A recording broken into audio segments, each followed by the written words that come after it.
Podium. Podium, thank you. There you go.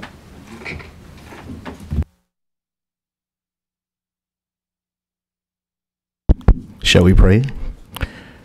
Dear wise and loving Father, first let me say thank you on behalf of all who are gathered here today. Thank you for your many and abundant blessings. Thank you for life itself, the measure of health. We need to fulfill our callings for sustenance and for friendship. Thank you for the ability to be involved in useful work and for the honor of bearing appropriate responsibilities. Thanks as well as for the freedom to embrace you or the freedom to reject you. Thank you for loving us, even so from your boundless and gracious nature. In the scripture, you have said that citizens ought to obey the governing authorities, since you have established these very authorities to promote peace and order and justice. Therefore, I pray for our elected officials, for the various levels of city council and officials in particular for this assembled council. I'm asking that you would graciously grant them wisdom to govern amid the conflicting interests and issues of our times. We ask these blessings in Jesus' name. Amen.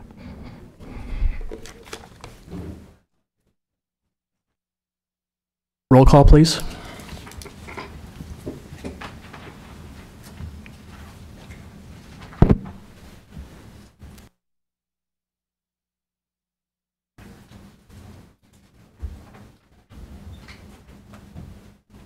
Director Hope? Here. Director Moore? Here. Director McDaniel? Present. Director Murphy? Here. Director O'Bannon?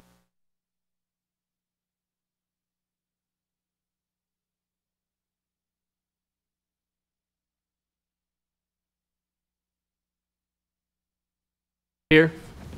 Chair Espinoza?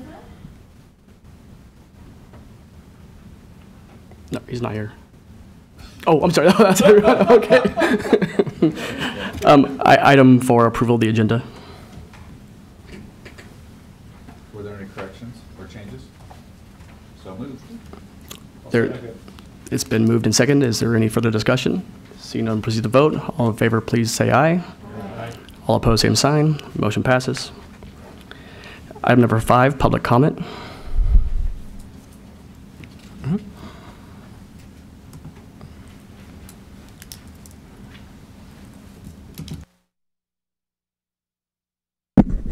Doesn't seem to be a big rush for this chore. My name is Steve Cassidy. I represent a consultancy that is working with the Office of Education to promote literacy in Merced County. Some of you may know of this already. We've been out and about, and none of us is shy about expressing our points of view or the need for improved literacy rates in Merced County. Yeah, there was an article or an op-ed in today's Sun Star you may have read. It's all part of the connection. This is leading to an assembly of campus community leaders, stakeholders in the community, people with a heart and a mind for the challenge and the project implied. And we want to make sure that you all understand that we are going to be inviting county government leaders to the assembly. So when you get your email or your evite into it, don't ignore it. We want maximum attendance from representative constituencies at the assembly so we can begin to generate a campaign to improve literacy. I'm going to give you one example of where the thinking lies. I know 3 minutes goes fast, but if you have a group like the Soccer Association in Merced, you have a vast number of people, many of whom may be at risk in the issue of literacy. UC Merced has a requirement for graduation, a gen ed requirement right now of putting in 2 hours a week of community service. Many of the UC students, their demography approximates to the demography of the Soccer Association. We can get somehow coordinated those two groups together so people who have matriculated through difficult circumstances into UC status, working as role models and mentors and teachers and readers, and you have a powerful force. I mean there's just 10,000 students, 2 hours a week amongst the needy. And our job is to try to mobilize an effort. This type of thing has been done successfully in other counties in California with measurable and positive results. We believe that Merced County needs to meet the opportunities of its future with a much more literate public. And so, 3 minutes, as I say, goes fast. I could talk for 3 hours, and I won't. Thank you very much for listening, but look for your invitations and please respond. Thank you. Approval of the minutes. It's been moved in second. All in favor, please signify by saying aye. All opposed, same sign. Motion passes. Item number 7 is Dan here? No? Okay. Then we will move on to item number 8, Citizen Advisory Committee report.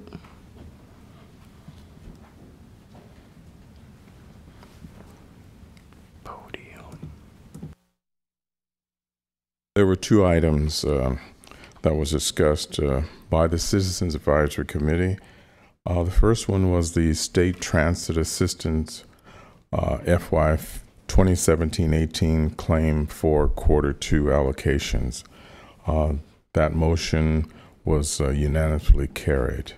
The second item, MCAG approval of State Transit Assistance 2017-18 Q2 allocation distribution to the Transit Joint Powers Authority for Merced County and the Yosemite Area Regional Transportation System. That item was also unanimously carried. That's all I have.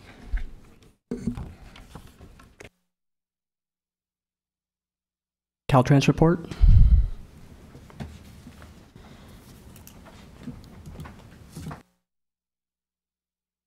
Good afternoon, everybody. Before the meeting started, I think I handed everybody a copy of the Caltrans mile marker and our project report, but now I see an extra face or two, so maybe I missed somebody. If you did, I'll get you a copy. You may be aware the governor has assigned a new duty to Ms. Lori Bergman. She's our district director out of San Diego. She's our new chief for Caltrans.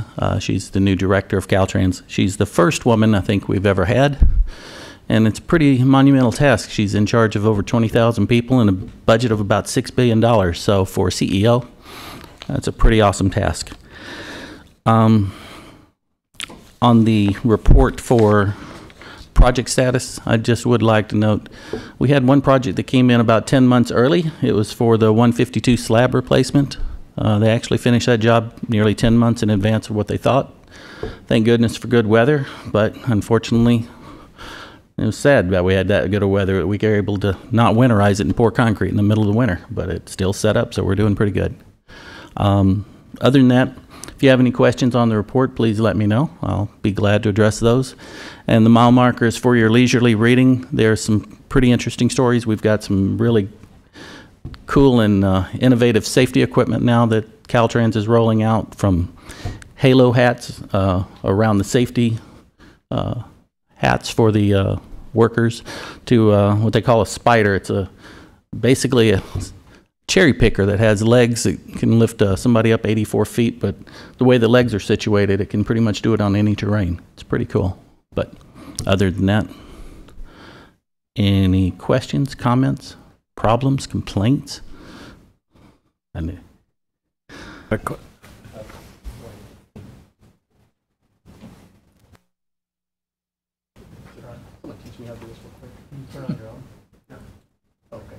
Hello? There you go. So just in time, I had mentioned through Patrick about the drains on the 59 bridge. They were cleaned, and man, there was a bunch of water running through them this morning. So. Thank you for reporting that. It took a little while for the guys to figure out where it was, but I'm glad they got to it.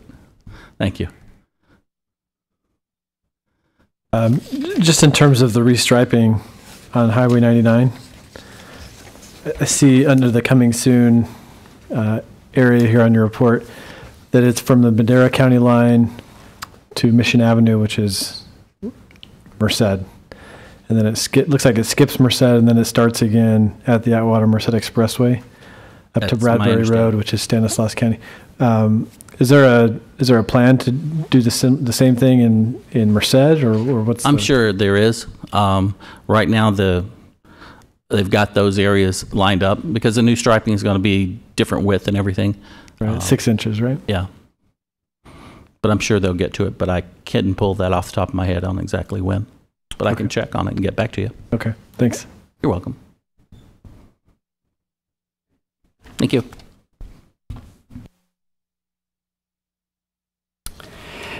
Is there any request for discussion on any of the information items A through G? No? All right, then we will proceed to item 11, our consent agenda. Item A, MCAG approval of state transit assistance for year 2017-2018 quarter 2, allocation distribution to the Transit Joint Powers Authority for Merced County and the Yosemite Area Regional Transportation System. Item B, memorandum of understanding between Merced County Associations of Government and the Stanislaus Council of Governments to allocate in the Federal Transit Administration Section 5307 funds. Item C, 2018 One Voice Priority Issue Areas and Key Messages. And item D, Performance-Based Planning Memorandum of Understanding Addendum between MCAG and Caltrans. Is there a motion? Is there a second? Second. It's been first and second. All in favor, please signify by saying aye. Aye. All opposed, same sign. Motion carries. Item 12, Transportation Planning Update. Thank you, Mr. Chair, members of the board. Just a couple things today. Patrick did share the great news last night, I think by email, that the STIP was adopted yesterday. So the board did put in $5.5 million of RTIP. That's the money that the MCAG board can nominate. And Caltrans put up $70 million. So that's leverage. That's a big chunk of leverage. So 99 Livingston and Delhi widening project, this is a project that was on the books and then it got deleted from the STIP and now it's coming back in. So that's fantastic. It is in the fiscal year 21-22, so it's going to be a little while, but that's kind of how the STIP works. They have projects in years. So when you come into the STIP, you usually get in a later year and you have to wait. But it's better to have a project than not have a project, obviously. So that's the great news. We're continuing to work on the regional transportation plan. We're still on target for releasing a draft at the end of April. 2-month comment period. We'll have 3 open houses. They'll be in the last 2 weeks of May, and we'll send out a flyer real soon with those dates and locations. Wednesdays and Thursday nights, those last 2 weeks, and then adopt in August is the target. We have to adopt that by September to preserve our federal funding eligibility. Next month, we'll have the unmet needs report for you. The hearings have all been done, and the SSTAC committee has made their recommendation, so we'll be bringing that to you next month, as well as once the unmet needs determination is made, then the LTF distribution can be made as well. So that'll be coming next month. And then finally, I just wanted to mention again about active transportation program. Caltrans Cycle 4 is going to start May 16th is the call for projects, and they'll be due July 31st. And this round is $440 million. So it's a big deal. And we're available to help jurisdictions if they want to apply for doing a plan. So you can actually ask for ATP money to do an ATP plan. And then that will position you better for future ATP grant applications. So if you don't have an up-to-date ATP plan, contact myself or Natalia Austin, and we can help you with that application process. Because again, you definitely want to be in the game as far as ATP. There's a lot of money available there. And I also wanted to let you know that not only do we have Blake Dunford, we also have Patricia Marufo, so a couple new staff members. I don't know if you were going to mention that or not, Patrick, but I'll go ahead and do it. So we're very pleased to have 2 additional transportation planning staff on board, and you'll be seeing more of them, as they get acclimated to all the great things that we do. And that concludes my update.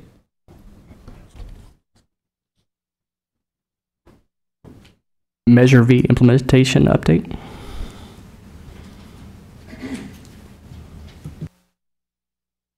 Thank you very much. I'll start with the good news. I usually try to end with the good news, but I have a lot to talk about over the next 3 items, so I'll keep it brief. The good news on Measure V is that we received, as you call, our true-up payment. So at the end of every quarter, Board of Equalization actually looks at what we actually generated, and then the difference between that and the estimated amounts that we get in our monthly payments. They send us a bonus check to make up the difference. And our bonus check for the last quarter of 2017 was $1.4 million. So those monthly payments we're getting right now, they recently increased them up to $920,000. So for December, we got an extra 1.4. That puts us at about a little more than $1.5 million above what we were projecting to be. So we're in good shape. The other things about Measure V, I'll be brief about, because I think you guys probably hear a lot of this through other channels with the regional projects committees and whatnot. But just as a reminder, the next meeting of the East and the West Side regional projects committees are scheduled for May 15th, and that is the first real conversation we're going to be having about prioritizing and picking projects for the first implementation plan. I mentioned when we scheduled those, and I'll remind you again that is very likely not going to all occur on one meeting. So we will probably, if you would wish to do it sooner rather than later, go ahead and book a June meeting, but we will likely have to have a second meeting because of just how much we have to cover. Towards that end, though, today was the first day of our for the East Side, our technical working group with your staff to start making sure that we have all the information that you all need to make informed decisions in May. We have the West Side technical working group meeting on Monday, so we'll continue to do that so that by the time you get your agenda packets for that May meeting, you have as much information that is accurate and as detailed as it can be to help that decision-making process. Also part of that is we continue to work with K&N, Public Finance, and we will be looking to schedule a second workshop with the full board to help in that project selection. And what we'll be working on with the information we get from your staff on the candidate projects is to build a cash flow model so that you can start looking at different scenarios if you plug in certain projects, assumptions like bonding or not bonding, those kinds of decisions, that you can see what types of projects and when we'd be able to accomplish those projects in different funding scenarios. So that is underway. A quick note on the transit side, as you know, this board in July started the free fare program for seniors, veterans, and ADA eligible passengers, and I believe we have exceeded the 100,000 free rides marker. So widely successful, and I'm not sure if I just took Artis's thunder. I'm sure he can talk about, but that's good news. You may want to hear twice. So that is it. And then lastly, I'll mention the Citizens Oversight Committee, because we do have two items from now, but they met again. It was their second meeting in March, but it was the first time they actually reviewed expenditure reports. So I have to report out that they are a very engaged committee. They were very interested in reading through all the material that each of your jurisdictions submitted. They have asked for some tweaks on how we report things, just to help with transparency, so we're happy to make those tweaks. They'll be meeting again in June, but one of the items that will be coming back to you all is, if you recall, when we established this committee, so that the whole committee wasn't up for election, or not election, but up for reappointment at the same time. We did half of it by random selection. Half of them were for 1-year terms, and then moving forward, everybody will be 2-year terms. That 1 year came up really quick. So I'm reaching out to those candidates that were on, those committee members that were on 1-year terms, to confirm that they want to continue to serve, and then I'll just bring that batch back to this committee for reappointment in May, moving forward. I think that's as brief as I can be, unless there's questions. Thanks for the update. So $1.5 million more. I'm just trying to remember my Measure V math. We were expecting $15 million a year. That's a 10% increase above expected. Good. And what time is the May 15th meeting, so I can get on my calendar? You know, I was trying to be a good staff person and not put my phone in my pocket, so it's in my purse. But I can grab it and let you know. You can let me know later. Yeah, I'll confirm. Thank you. 10 o'clock here? Oh, in Livingston? Yes. Livingston is the last to host, and then we'll start the rotation over for the East Side. Okay.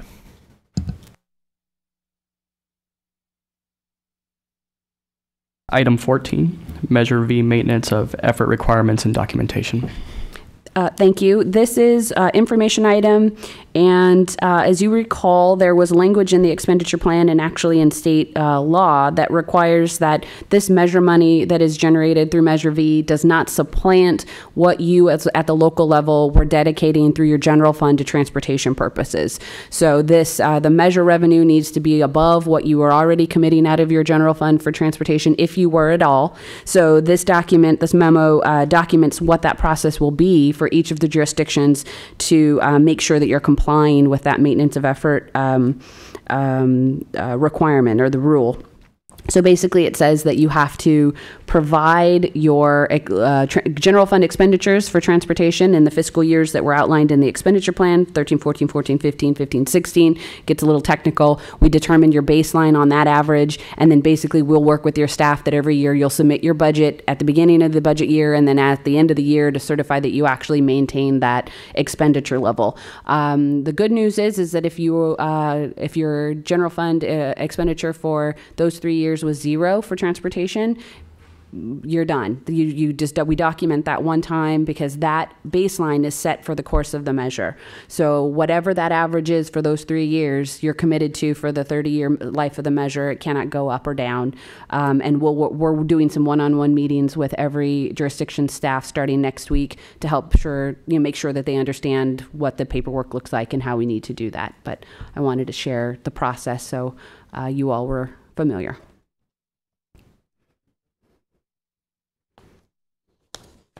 Item 15, Measure V Citizen Oversight Committee appointment. Thank you. This is a request to appoint Catherine Shell Rodriguez as the applicant that was nominated by the City of Livingston, and she would be completing the term for the previous appointee who cannot fulfill the remainder of her term, so that would be through May 18 of 2019. It's been first and second. Is there any further discussion? Seeing none, we'll proceed to vote. All in favor, please signify by saying aye. Aye. All opposed, same sign. Motion carries. Thank you. Item 16, RTP Amendment 2 and FTIP Amendment Number 12, Campus Parkway and Hillmar pedestrian improvements. Thank you. This is a RTP amendment, FTIP amendment, and an air quality document. And the whole purpose of this is because SB 132 did give $100 million to Campus Parkway. And so for the county to be able to proceed with actually building segments 2 and 3, they need to have the project in the FTIP per the federal and state rules. So they're going through their processes of NEPA revalidation and a couple other things. And this is one of the administrative steps that needs to happen. So basically the amendment is just showing that the money's there to pay for it. So the RTP has to have something that's called financial constraint. So all the projects that are in the RTP within its time frame, as well as what's in the FTIP, you have to show that you have the money for that. And of course, before we were saying that the Campus Parkway was going to be built in a future year, but now that the money's there, we're moving it up as far as the RTP is concerned. So it's pretty straightforward what that's all about.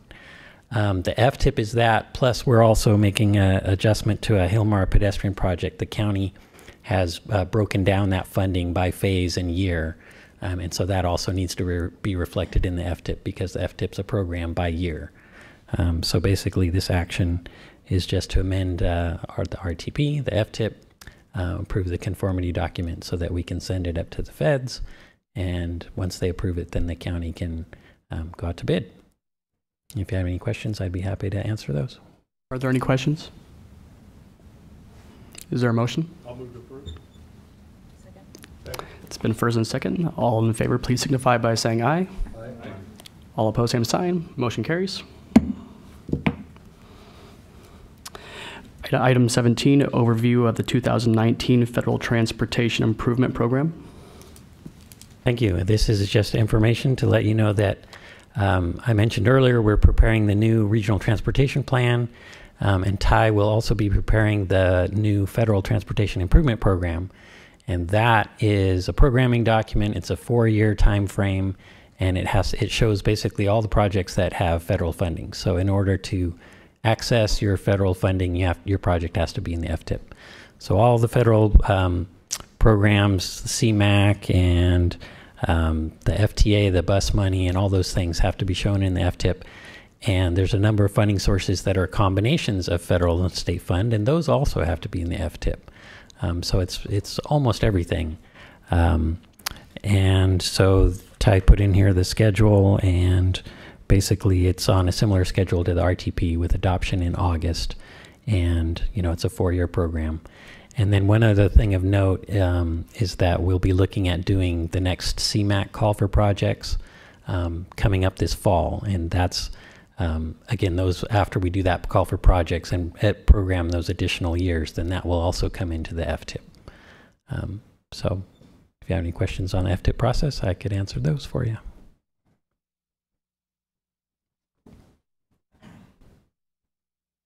Yeah, Matt, thank you, through the chair. Thank you for that presentation. When we looked at it, the Atwater Merced project, it's a tier 2. Water Merced Expressway? Yeah, in the RTP right now, it's tier 2. Will that affect any funding that we have maybe going forward that we're working on right now? Well, that's in the existing RTP, but we're preparing a new RTP, okay, which is going to show a lot more projects in tier 1 because there's a lot more money. Okay, yeah. Thank you.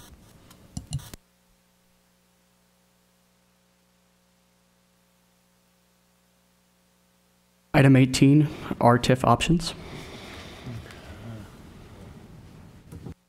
Thank you, Mr. Chair.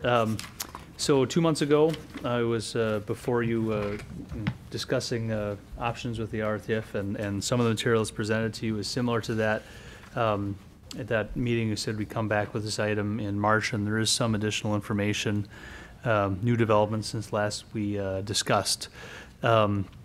One of the things I will mention that is a change is that the tables on pages 136 and 137 in your packet, we have now been able to increase the amount of money that's available has now increased due to 2 factors. Number one, our staff worked, finance and transportation staff worked to better hone in on how much money is still obligated for right-of-way and utility potential expenditures for the completed phase of the Atwater Merced Expressway, the portion that's done, and that number is much lower as presented today.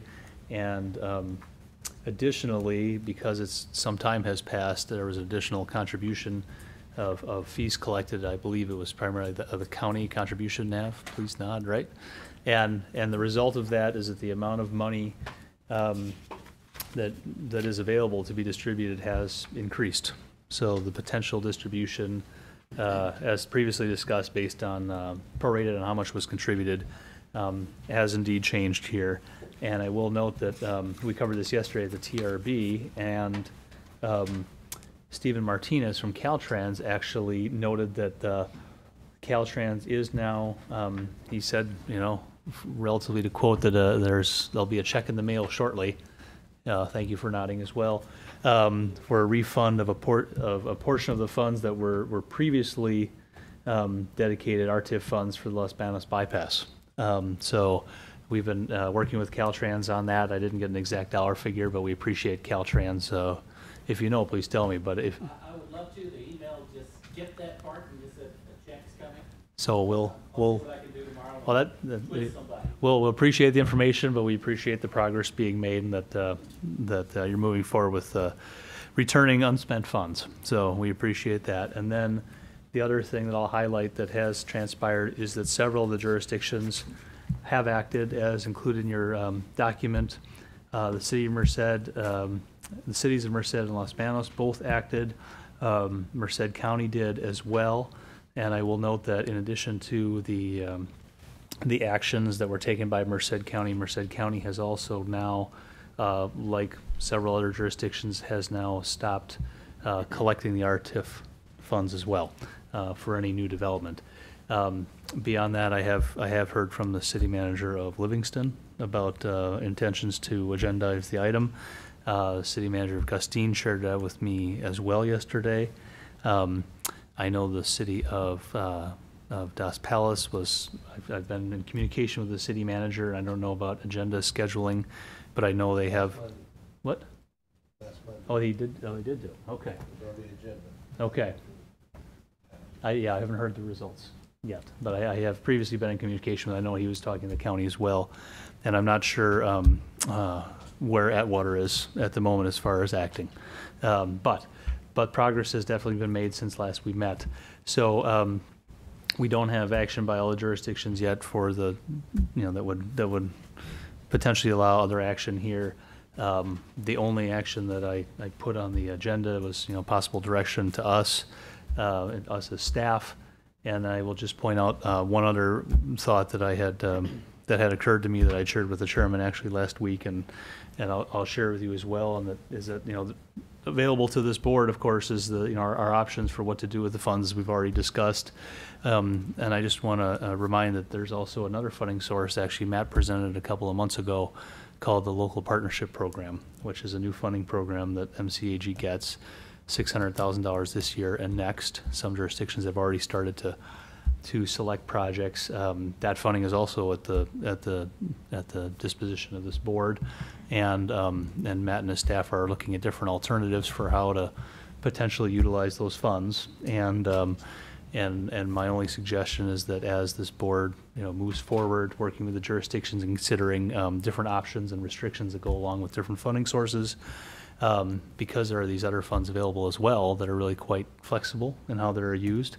There may be potential options available to this board to address equity issues and the like, and the distribution of funds. Not looking at, you don't have to look at the RTIF by itself, but it could be looked at with respect to other funding opportunities as well. That's my report, and I'll turn it back over to you, sir. Item 19, Proposition 69 related to SB1 transportation revenue. Mr. Chair, this has my name on it, but I'm going to actually turn it over to Blake because he wrote the staff report and did all the research.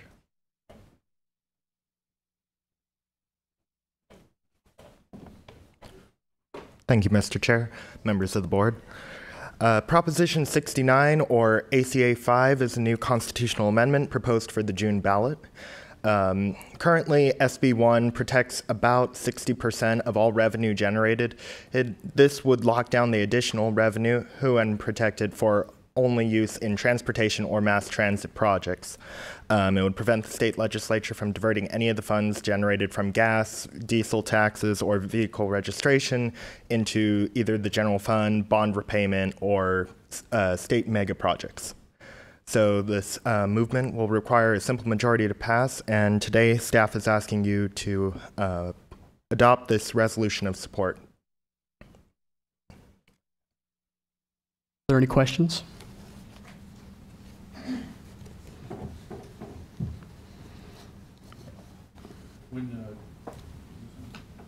Oh, push your button. There we go. Okay.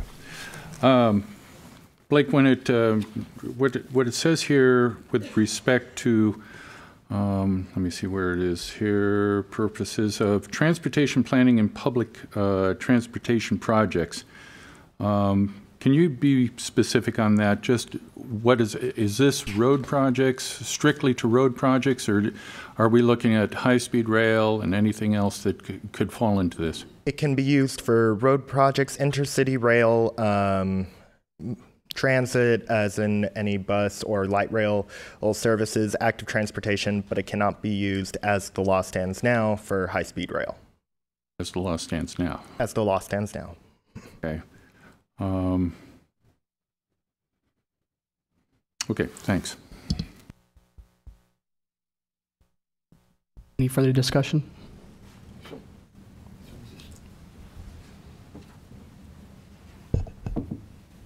So if this is approved, then it can be used for high-speed rail? No. Oh. This will ensure that all of the funds generated under the taxes imposed under SB1 will only be used for transportation and mass transit projects, but no high-speed rail or any other state mega projects.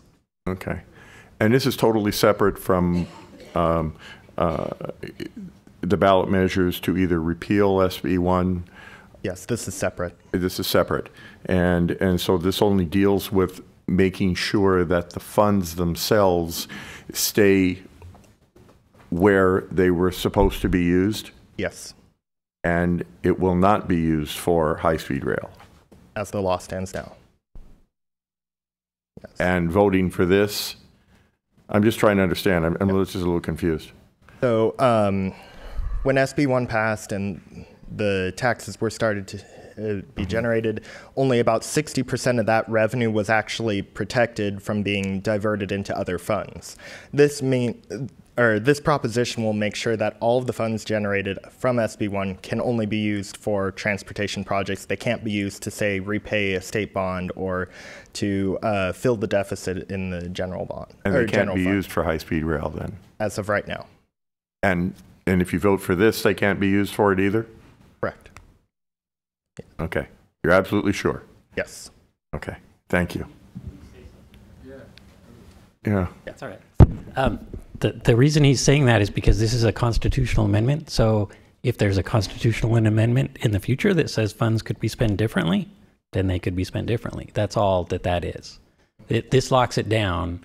But you have to realize we have, the democratic process that we have, and there could be future. I understand that. But for right now, if we approve this, then it cannot be used for high-speed rail. Correct. That's right. All right. That's all I need to know. Thank you. Yes. The action is to support the measure. Correct. The SB1 amendment to stipulate that those are what the money can be used for solely. Through the Constitution. So it's not that we're voting for that measure. We're voting to support that. Any further discussion? Well, I guess I was going to give a report on CalCog later, but at the CalCog conference last week, we spent a tremendous amount of time talking about Prop 69, and anyways, and so and basically it's locking in the money, can't be siphoned off. So I mean, it's a good thing, and then I guess I will say that there's also CSAC, which is representatives of all the counties in the state, made a presentation there as well and talked about telling the story. So if you have questions, get them answered, because when you're talking to constituents later, you want to be able to explain precisely to them what it means so that we can protect that money that we're putting away for transportation. Director Murphy? No. Is there any other further discussion? Is there a motion? I'll move to approve. Is there a second? It's been a first and second. All in favor, please signify by saying aye. Aye. All opposed, same sign. Motion carries. Then I mentioned to the chair I have to leave early. I'm going to step out. Thank you. Should I please note it? Did you want to be on? But you know what? Last time you tried that, I brought it back and got out of it. So try it again. Yeah. Thanks. He's an attorney. There we go. Item 20, oral report, Transit Joint Powers Authority for Merced County monthly update. Artist. Thank you, Mr. Chair and board members. I want to just talk about Measure E for a few moments, and Stacy did indicate that we did hit over the 100,000 mark for ridership. More accurate numbers, 106,502, and that translated to $86,000. And so Measure V is doing well, and so we're excited about that. Also, a facility update. We're building a new maintenance and operational facility on Woodrup. We're glad to report that both of those structures are fully erected, fully enclosed, and we're on track for completing that project at the end of October, November timeframe, and so we're excited about that. One of the things also we've started doing is working with the county and planning department. We're asked for a seat at the table with the county and also with the city prior to any plans being established as far as transit is related. And so we have productive meetings with the county, and next week we'll be meeting also with the city planning department as far as future plans for within the city and county of Merced.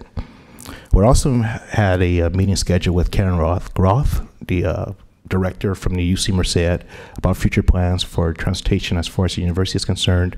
Those meetings were very productive. We're also meeting with the college on the same measure to work with them in the future as far as future plans are concerned, as far as the students and transit is concerned. Recently, we received our solar lights, the measure or the actual solar lights that you guys approved a little while ago, and you should be seeing those installed throughout this jurisdiction. In a very few weeks, we've actually started installing those lights throughout the jurisdiction, and we're looking forward to finishing that hopefully by the end of next month. And that is my oral report.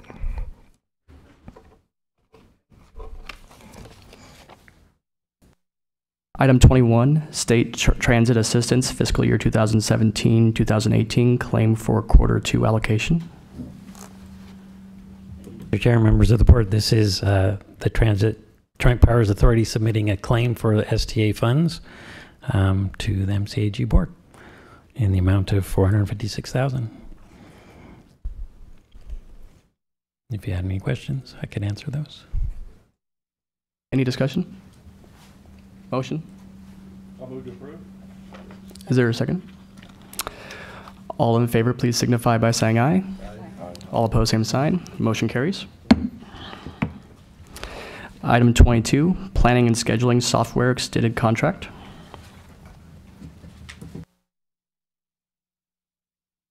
Thank you again, Mr. Chair. In 2017, the Transit Joint Powers Authority entered into a sole source contract with Remix for a scheduling tool, and the contract was termed for 1 year, with an option to extend the term for an additional 2-year period. We are asking for the board to authorize our executive director to enter into a sole source agreement with Remix for 1 year, not to exceed $45,000. And this tool is to help transit with planning, interactive blocking tool, a visual run cutting, and so this will help us with Palos and things like that, which we need to better our transit system as far as planning within the county of Merced and our jurisdictions. It's been first and second. All in favor, please signify by saying aye. Aye. All opposed, same sign. Motion carries.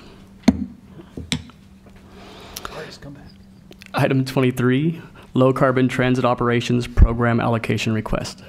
Thank you, Mr. Chair. Actually, I'm going to allow Dariana Lua, our transit manager. She did the staff report on that, and she'll be giving you the report. Thank you. So we've been receiving LCTOP funds for the last 4 years, which we've been utilizing those funds for providing free fares on the fixed route. We want to continue to use those fares for free fares on the fixed route. Last year, we provided a service for the whole month of August, in which we provided over 100,000 trips during that month. So this year, with the additional funds in allocation, we plan to provide service for 2 months, which would be for July and August. So we're requesting that you adopt the resolution authorizing Patrick, the executive director, to execute all the documents, including the certs and assurances for the program, and to also approve the appointment of Patrick as the authorized agent. Is there any discussion? Motion? Approve A and B. There's a second. All in favor, please signify by saying aye. Aye. Motion carries. Item 24, Transit Joint Powers Authority for Merced County Financial Report for July 2017 through December 2017.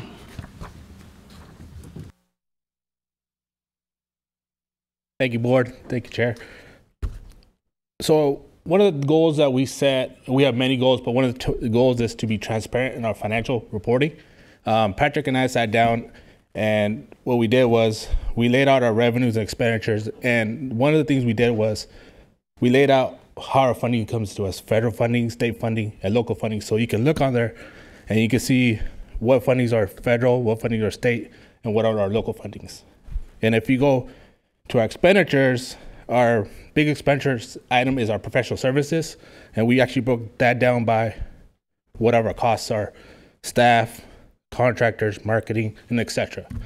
The other thing what we did was we broke out our financials by operational and capital. So if you go to the back page, you'll see our capital is where our revenue capitals come from, and our expenditure for our capital. So that's one of the things we try to be more transparent to our board. So anybody has any questions? Thank you. Mr. Chair? Yes. If I just want to sneak one little piece of information, financial related, Mr. Dumas there has informed me that the amount of money coming back for the RTIF that was unexpended for Los Banos is about $108,000. Okay. So we'll be adding that to the amount of money that will be available for our TIF distribution. To Los Banos or the amount? Just the entire amount. It's going to Livingston. Yeah. Item 30, Executive Director's Report. What? Oh, 25. I'm sorry, 25. I skipped a page. Oh, no. Item 25, Merced County Regional Waste Management Authority monthly update. Don't want to talk any trash today.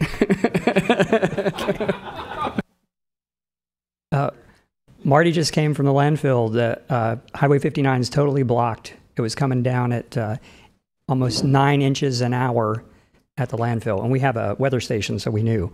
So yeah, he's got pictures of a car floating literally across the road. So if I could have loaded it, I would. It's kind of tragic for if you were in the car, but I think everybody's all right, right? Yes. Yeah. Yes. Not for very long. We only got 2-3 inches. 2 inches in about that hour, yeah. But it was really in about 10 minutes. Okay. First update or slide is the tonnage. And again, I just want to highlight, we've mentioned this several times, but the big change is Billy Wright Landfill. Over the last 6 to 9 months, it just doubled in tonnage. So that's why we've been expediting the construction of the next phase, and we have a couple agenda items on that. And we have a couple events coming up. HHW event at Merced, Highway 59 is the 14th. City of Atwater had one for this weekend, but it was postponed because of the rain, and it's been moved to the 19th. And then Los Banos also has an HHW on the 21st. So I'm looking in the back, it's right there. Okay, any questions about that?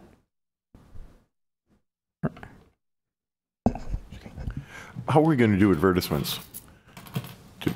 We put ads in the papers and... And Eric from Republic should be advertising that as well. And then if you want me to come to council meeting for that, I can do that as well with Eric from Republic. Maybe if you could call and you could do it either at the public forum, or if you want a special item, we can do that. Okay. Because I just want to make sure it's a success. Because one time we had over 1,000 cars, and maybe we could talk to Eric about a traffic pattern too, to make sure that people can be lined up correctly and not be right, that was the issue. I know that for the last two, I actually would walk the line, and then for anyone who had just HHW, I'd have them sent to the front. But I can ask Eric if he plans on doing a different traffic flow just for HHW. Okay, because it was a huge success, and we want to continue that. It's good. Thank you. You're welcome.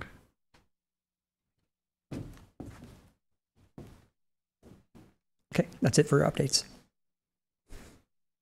Item 26, Capital Project 80038, BW Cell 2B Construction Budget Amendment. Thank you. These next two items are on the expansion at at Billy Wright. And so this one is to increase the budget to cover the cost of the expansion. And just let me jump ahead here. Because we are getting such additional tonnage and it's filling up faster, we decided why would we build a cell and then 2 or 3 years later build another cell. So essentially this expansion is twice the size of what was originally planned. And so we told you that several months ago that we had doubled the size, so that basically the project cost would double, and then construction costs were going up because of the improved economy. So we would expect a little bit on top of that as well. So the construction estimate came in at $5.6 million, or the engineer's estimate. So we set this budget at $6 million. Now we have construction estimates, or we have actual bids. The next agenda item come in at 5.1. So we think we're very comfortable increasing it by 3.7 million from the 2.3. So the total budget will be 6, and that should be sufficient, or at least as far as we know, our engineers are telling us that's a good amount. Is there any discussion? What's the life expectancy extension? This should be 6 to 8 years. At the current tonnage. Of course, if you decide to stop importing, it'll last a lot longer. All right, well, we're working on, never mind. Okay. Any further discussion? No? Motion? Motion approved. We have a first and second. All in favor, please signify. Is it on 26 and 27? It's just 26 right now. Okay. We'll do a separate motion for item 27. Okay. All in favor, please signify by saying aye. Aye. Motion carries. Item 27, Billy Wright Landfill Expansion, authorization to award construction contract. And so we put it out to bid, the construction, engineering design, and it came in at $5.1 million, and that they were the lowest responsible bidder. And let me show you. I know you can't read them, but they're there. And those were the estimate, or those were the bids. So it ranged from 5.1 to 6.3, and of course 6.3 was the one we opened first, so we're in shock, but they went lower from there. So Wood Brothers was the lowest bidder, and they are a very responsible bidder. The engineers had good reports on them. All their paperwork was good, and they had actually done the closure at Highway 59 for Phase 5. So we have worked with them successfully before. So we think it's a good bid. I think they're a good company. I want to also mention, I think typically there would be a 10% contingency, but our purchasing policy says that we can request an additional amount. So we thought, because we don't know the geology and we don't know what the weather will be, maybe we should increase that. But we want to make sure you're totally comfortable with this. So it's completely up to you. But we're going to be excavating about 80 feet deep, about 500,000 yards of material.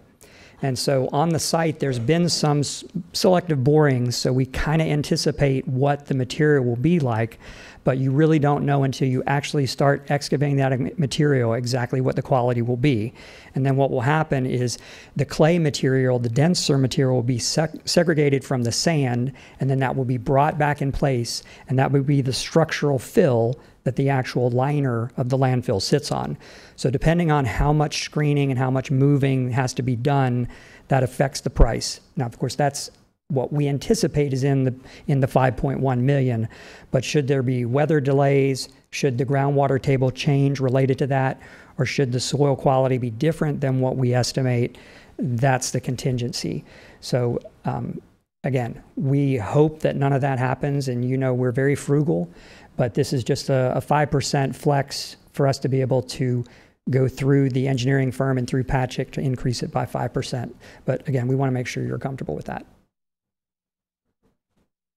Let's turn through you to Brooke. Where are Woods Brothers located? They're on the Danula area. Okay, thank you. Any further discussion? Is there a motion? So moved. Second. It's been first and second. All in favor, please signify by saying aye. Aye. Motion carries. Item 28, Memorandum of Understanding with the University of California, Merced. And I forgot to mention, the Regional Water Board approves the liner system, and that has passed. That was expedited, and the engineering was expedited, the procurement was expedited. Our procurement office did a really good job of helping the engineering firm get it done quickly, and so, this has all taken about 90 days to get a landfill permit, so everybody did a great job. I want to thank them. Okay, the UC Merced actually signed a piece of paper that says they like the project. So it's kind of a miracle. We've been talking to them for 4 years. But this is just the basic terms, and you had approved back in October a power purchase agreement that had basically these commercial terms, 20 years, they're going to buy 16 million megawatts of power at 14 cents, which over 20 years is $46 million. And so the MOU basically says the exact same thing, but it is not a PPA, it's an MOU, so I want to bring that back to the board, make sure you're comfortable with it. This is kind of a, Robert Hayden described it really well, it's a formal handshake. So we're going to engage together in a partnership to pursue the project. And so the next thing that will happen is the engineering design, and then you can't enter into a formal agreement until the environmental permits have been passed. We've gone through CEQA. You can't submit CEQA until you give them an actual design. So we have to go through the engineering process, And so I'll just show you again. I know you can't read this, but there's 44 individual steps that have to go through that we've outlined so far. So it's a pretty big task to get this done, but this is the formal agreement to get this started. And then once it passes these hurdles, it would come back to you for a formal agreement before we would ever bond for it and go to construction. And I will assure you that we consider not executing the project would not be a failure. If we don't proceed, we didn't fail. We gave it our best shot. If we borrowed the money and built it and couldn't provide the electricity, that would be the failure. So the first thing we're looking at is the detailed quality of our gas and the productions amounts, and then the cost of the pipeline to get it over there, and the cost of the conversion technology, and make sure, you know, we've got some preliminary estimates. That's why we've gotten this far, but we're going to double check and make sure it all looks like it's very favorable for us before we proceed. Any discussion? Brooks, just to be clear, 20 years at 14 cents per kilowatt hour, there's no escalators over that 20-year period or any mechanism for no, and something? we had that in there originally. You know, can't add it once you start. So we put it in there originally, but they caught on to the fact that the landfill is going to produce gas at pretty much a steady rate for about 30 years. So we really won't have any additional cost other than operating the system that we currently have to generate the fuel for this. The pipeline won't change for 20 years, and most of the generator units will run for about 20 years with just maintenance and not complete rebuilds. So we think we're good. Now, they verbally told us that we should put in a larger pipeline to accommodate 2 units in the end, and so they need more electricity than we're able to provide right now. So by the time we get it designed, we may be able to add a second unit. And again, you won't have the cost on the front end at the landfill, and you won't have the additional cost of the pipeline. You just have that incremental cost of an additional unit at their site. So I don't want to say that's where the gravy is, but that's... But you're comfortable... We don't want them to know that we're really happy with You're this. comfortable sticking with the 14 cents then? Yes. The 14 is a very good number, and we're double check and make sure everything works out. But okay, thanks. Mr. Chairman? Pipeline, how many miles? 5 to 6. That's one of the things we'll have to determine. We've met with the county, and they've agreed to help us look for where the right-of-ways already exist and where utilities are already there, and so we just avoid those, but we know those are, you know, if there's already something there, we can add something to it. And so we'll have to look at those and see what's, you know, it's the shortest route versus the, you know, cost of getting right-of-way and that kind of thing. So there's probably 4 different routes that we can go.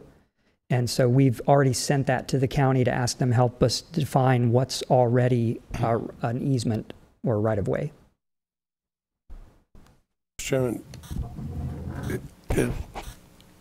what's the term of the contract? 20 years. Is there an out? Not in this right here, but what we would do is if we go to the contract stage, we will, my vision is that we will have certain cutoffs. So we'll work to this point and make sure it's still good, and work to this point so we wouldn't be on the hook until we know everything works.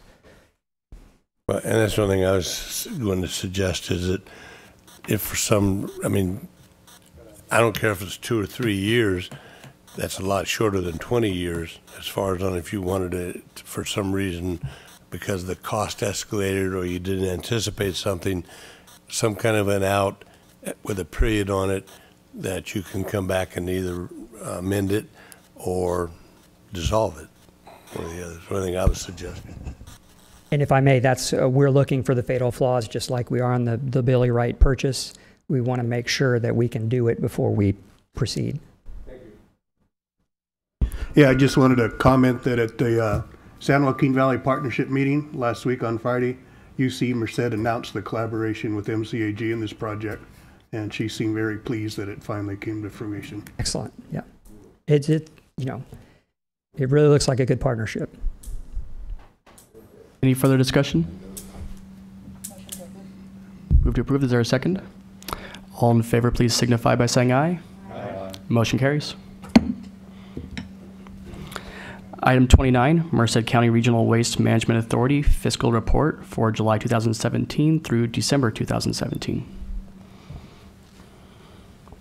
Thank you, Mr. Chair. Brooks likes to talk trash because he's making money.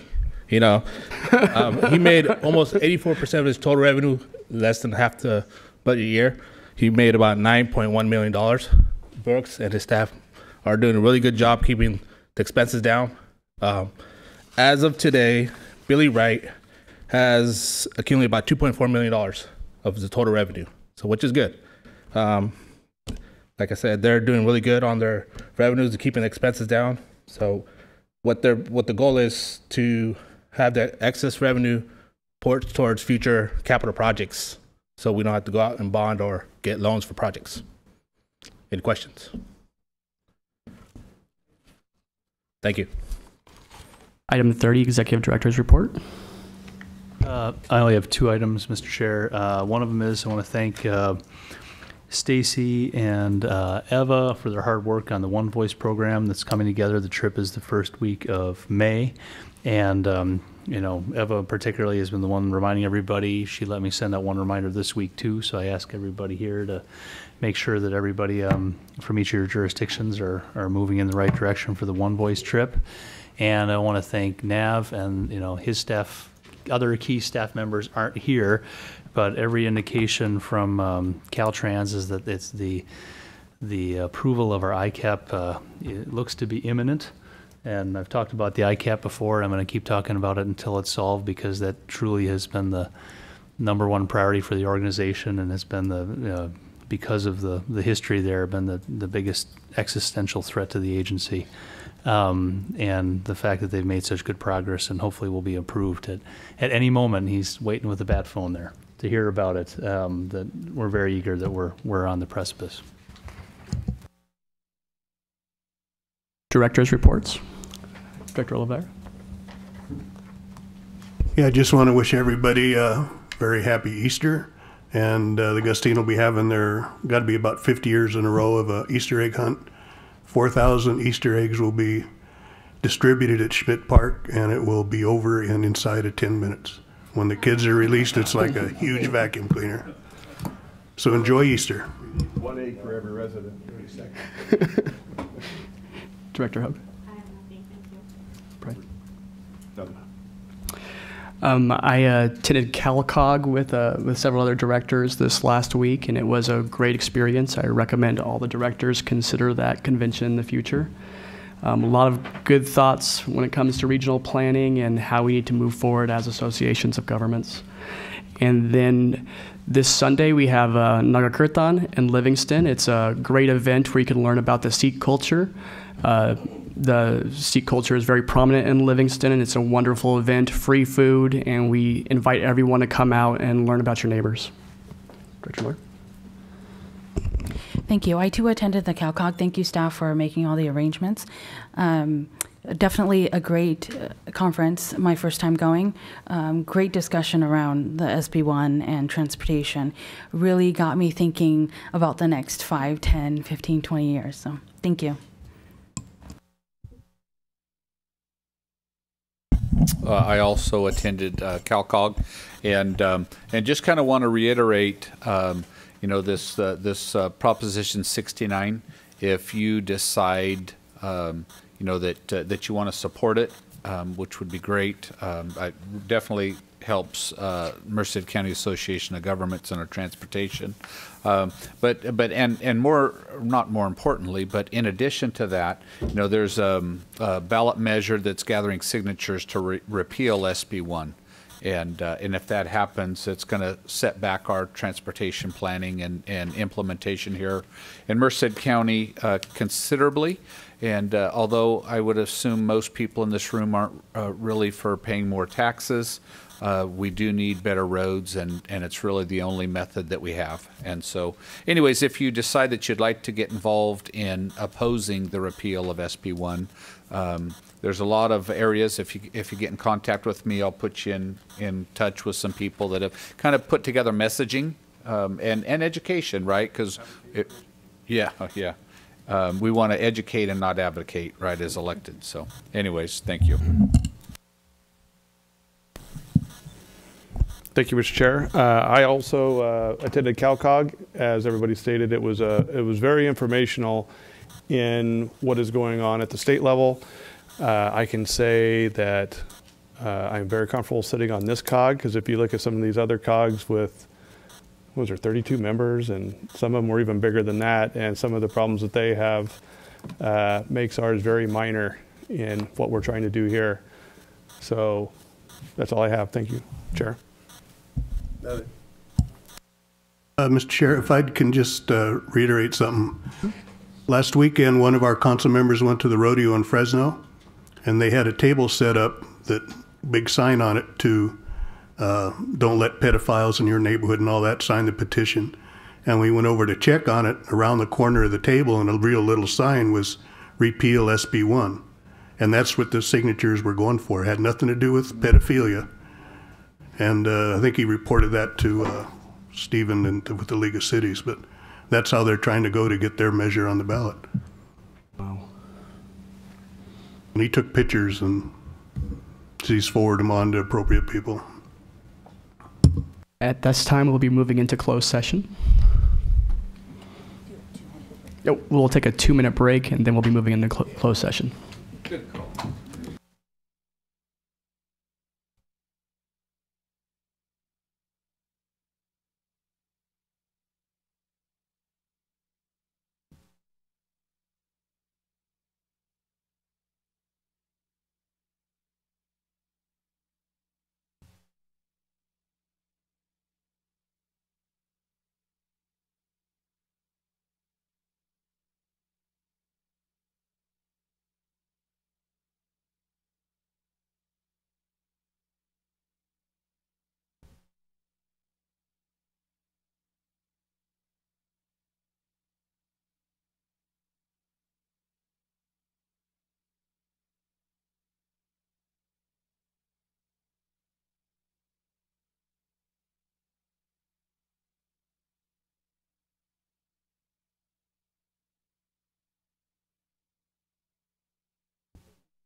MCAG portion of it is first. We will go into closed session at 4:09.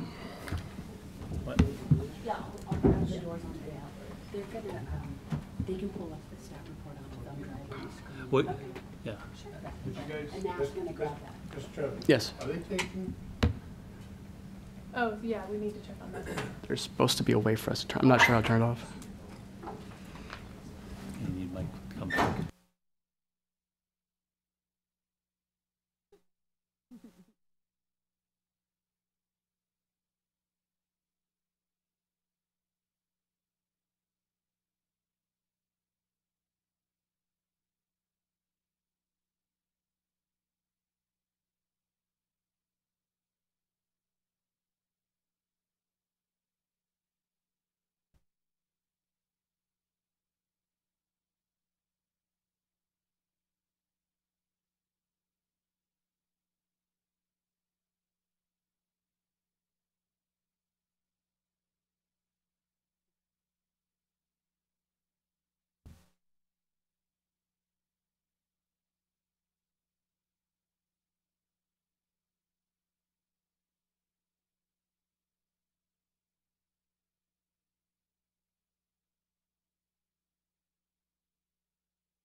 I know where I should sit. Okay. Okay, reporting out from closed session, item 32, board approved MCAG sale of the real property located at 357 West 18th Street for the price of $205,000. Item 33, Transit Joint Powers Authority approves purchase of 357 West 18th Street for $205,000. And item number 34, we gave direction to council. That concludes our meeting. Thank you very much.